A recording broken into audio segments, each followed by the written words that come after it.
ఈరోజు చంద్రబాబు నాయుడు గారి ఇంటి దగ్గరికి నిరసన తెలియజేయడానికి వెళ్ళిన కేసు సంబంధించి పోలీస్ అధికారులు నోటీస్ ఇచ్చారు. ఆ ప్రశ్నలకి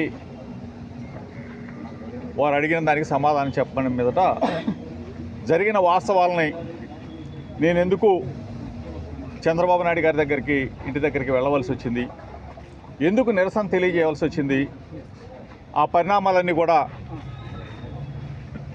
మాజీ మంత్రి ప్రస్తుత స్పీకర్ అయ్యన్న పాత్రుడు గారు గౌరవ ముఖ్యమంత్రి ఆనాటి ముఖ్యమంత్రి జగన్మోహన్ రెడ్డి గారిని ఉద్దేశించి సభ్య సమాజం తలదించుకునే విధంగా మాట్లాడిన భాష చాలా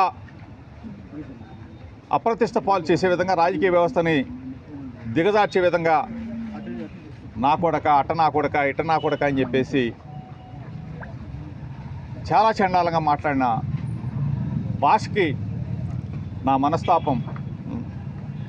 మనసు చెలించింది. కాబట్టి రాజకీయాల్లో ఇటువంటి వ్యక్తులు కూడా ఉంటారా? ముఖ్యమంత్రిని పట్టుకొని అట్టనా కొడక, ఇట్టనా కొడక, అమ్మ నా బూతులు తిట్టే సాంప్రదాయం కరెక్టా అని చెప్పేసి మనసు చివుమంది. చంద్రబాబు నాయుడు గారి దగ్గరికి వెళ్ళి తెలియజెప్తే 40 సంవత్సరాల సుదీర్ఘ అనుభవం ఉన్న చంద్రబాబు నాయుడు గారు అన్న అటువంటి వ్యక్తుల్ని మందలిస్తే రాజకీయాల్లో కొంచెం విలువలు పెరుగుతాయన్న ఉద్దేశంతో ఆ రోజున చంద్రబాబు నాయుడు గారి ఇంటి దగ్గరికి వెళ్ళి నిరసన తెలియజేద్దామని చెప్పేసి వెళ్ళిన సందర్భంలో అక్కడ వెళ్ళిన నా మీదే దాడి జరగటం, నాతో పాటు వచ్చిన వాళ్ళని కొట్టడం, నా కారుని ధ్వంసం చేయడం, ఇవన్నీ కూడా జరిగిన పరిస్థితులన్నీ కూడా మీడియా ద్వారా ప్రజలందరూ కూడా చూశారు. నేను ఇప్పటికీ చెప్తా ఉన్నాను, రాజకీయాల్లో విలువలు, విశ్వసనీయత అవసరం.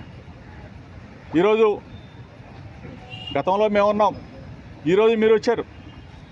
మిమ్మల్ని ప్రజలు చాలా బ్రహ్మాండమైన మ్యాండేట్ గెలిపించారు. మీరు చేయవలసిన బాధ్యతలు చాలా ఉన్నాయి.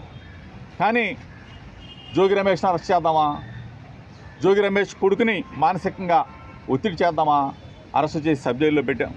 ఇవన్నీ క్షణికావేశం, మనం ఆనందం పొందటానికి పనికొచ్చే తప్ప చరిత్ర మరీ పునరావృతం అవుతుంది. దయచేసి పాలకులు ఆలోచన చేసుకోమని అడుగుతా ఉన్నాను.